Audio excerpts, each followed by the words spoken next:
Bienvenidos a NomiExpertos de Nomilínea. Hoy quiero platicarles acerca de la participación de los trabajadores en las utilidades de la empresa, mejor conocido como PTU. Comencemos por definir, ¿qué es el reparto de utilidades? De acuerdo con el artículo 123 de la Constitución Política de los Estados Unidos Mexicanos, el reparto de utilidades es el derecho de las y los trabajadores a participar en las ganancias que obtiene una empresa o patrón por la actividad productiva o los servicios que ofrece en el mercado, de acuerdo con su declaración fiscal. ¿Cuándo debe pagarse el reparto de utilidades? El pago de la PTU debe hacerse en los 60 días posteriores a la declaración del impuesto sobre la renta anual de la compañía. Si sus empresas son personas morales, la PTU deberá pagarse a los colaboradores en el mes de mayo, o bien en junio si son personas físicas. Asimismo, en caso de incumplimiento con los plazos establecidos, las empresas se harán acreedoras a una multa que oscila entre 250 a 5,000 UMAS. ¿Todas las empresas están obligadas a pagar utilidades? La respuesta es no. Existen lineamientos que permiten a las empresas exceptuar el reparto de utilidades según su condición. Estos son los casos que no están obligados a dar un porcentaje de sus ganancias a los empleados. Empresas de nueva creación durante su primer año de funcionamiento, si elabora un producto nuevo, quedan exentas durante los primeros 2 años.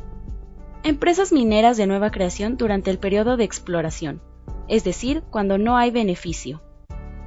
Instituciones públicas descentralizadas con fines culturales, asistenciales o de beneficencia, así como el Instituto Mexicano del Seguro Social.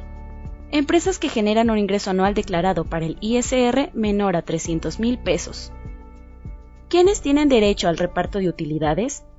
Todos los trabajadores que laboren para una persona física o moral, que reciban un salario a cambio de su trabajo y que hayan laborado más de 60 días durante el año, tienen derecho a participar en las utilidades de las empresas donde laboran. Según lo que indica la Ley Federal del Trabajo en el artículo 127, las madres trabajadoras durante el periodo prenatal y postnatal y los trabajadores víctimas de un riesgo de trabajo durante el periodo de incapacidad temporal serán considerados como trabajadores en servicio activo. Todos estos periodos de descanso se considerarán como días trabajados para los efectos del pago de utilidades. Si has dejado de trabajar en esa empresa, pero laboraste un mínimo de 60 días, aún puedes cobrar PTU, ya que en ninguna parte de la Ley Federal del Trabajo en México se especifica esto como limitante para no cobrarlo. ¿Quiénes no tienen derecho al reparto de utilidades? De acuerdo al artículo 127 de la Ley Federal del Trabajo, los siguientes empleados son quienes no tienen derecho a recibir el pago de PTU. Directores, gerentes generales y administradores. Trabajadores eventuales que hayan laborado menos de 60 días. Socios y accionistas. Colaboradores bajo un esquema de pago por honorarios, porque no hay una relación de trabajo de subordinado. Trabajadores domésticos y trabajadores de empresas que no tengan utilidades. Ahora visualicemos este ejemplo. Supongamos que la empresa NSADCB obtuvo utilidades con un total de 600,000 pesos mexicanos durante todo el periodo de 2020. El 10% representa la PTU, por lo que el monto a repartir entre los empleados es igual a 60,000 pesos. La empresa dividirá dicha cantidad en 2 partes. 30,000 se dividirán entre la sumatoria de los días trabajados en el año 2020 por todos los empleados, y los otros 30,000 serán repartibles con base en los sueldos de los trabajadores. Para efectos del primer punto, la empresa cuenta con un total de 5 trabajadores, y ha calculado que el total de días trabajados por todos los empleados es de 1,800. Cabe mencionar que del total de días laborados se descontarán días por los siguientes motivos. Incapacidad temporal producida por enfermedad de trabajo no profesional. Por alistarse y servir en la Guardia Nacional. Designación como representantes de organismos estatales y federales. Por arresto y prisión preventiva del trabajador. Permiso sin goce de sueldo. Suspensión por medidas disciplinarias. Faltas injustificadas. Licencia por cuidados médicos de hijos de hasta 16 años con diagnóstico de cáncer y por contingencia sanitaria.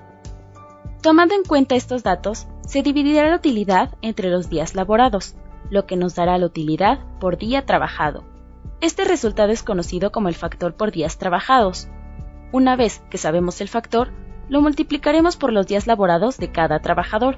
Por ejemplo, si Manuel Hernández tiene un total de 540 días trabajados, su reparto de utilidades por días trabajados será de 9,000 pesos.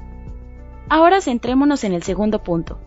Habrá que dividir la cantidad restante de 30,000 pesos entre la sumatoria del salario anual de los 5 trabajadores. La empresa paga un total de 222,000 como sueldo anual de sus 5 trabajadores. Tomando en cuenta estos datos, se dividirá la utilidad entre el salario anual, lo que nos dará la utilidad por sueldos devengados. Tenemos como resultado el factor por salario percibido. Esta cantidad deberá ser multiplicada por el salario correspondiente de cada empleado. Siguiendo el ejemplo de Manuel, si él tiene un salario anual de 42,000 pesos, su reparto de utilidades por salarios devengados será de 5,670, lo que significa que el total de PTU que le corresponde es de 14,670 pesos. Concluimos mencionando que con la nueva reforma del outsourcing publicada el 24 de abril del 2021, se agregó al artículo 127 de la Ley Federal del Trabajo la fracción 8 que fija el tope para la PTU. Todas las empresas tienen la obligación de pagar utilidades durante los siguientes 60 días posteriores de la fecha que deben presentar su declaración anual del impuesto sobre la renta. También establece que el monto de la participación de utilidades tendrá como límite máximo de 3 meses el salario del trabajador o el promedio de la participación recibida en los últimos 3 años, y se aplicará el monto que resulte más favorable al trabajador. La Secretaría del Trabajo y Previsión Social afirmó que con esto se eliminará la discrecionalidad y se logrará un incremento del 156% en el monto del reparto de utilidades a los trabajadores. Esto fue un resumen sobre el reparto de utilidades. Te invito a suscribirte a nuestro canal para que no te pierdas ninguno de nuestros contenidos. Yo soy Estefanía Perfecto para NomiExpertos de Nomilínea.